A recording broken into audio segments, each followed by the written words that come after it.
12 টাকার 18 টাকা শতকরা কত? এই ধরনের অঙ্কগুলো এমসিকিউ হারহমেশাই আসে। তো আমরা এই অঙ্কগুলো করার জন্য প্রথমে ২ টা জিনিস পয়েন্ট আউট করব। সেটা হলো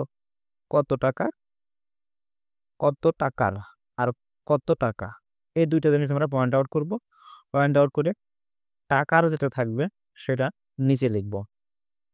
আর যে টাকা থাকবে এখানে টাকার আছে এটা নিচে লিখব। আর এখানে টাকা আছে এটা হচ্ছে উপরে লিখব। ঠিক একইভাবে এত অংশের নিচে লিখব, অংশ উপরে লিখব।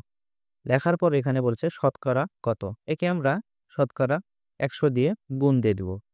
এরপরে কাটাকাটি করলে আমাদের যা আসবে সেটা হলো ২, এখানে ৩, এখানে ৫০, ১৫০। তাহলে ১২ টাকা ১৮ টাকার শতকরা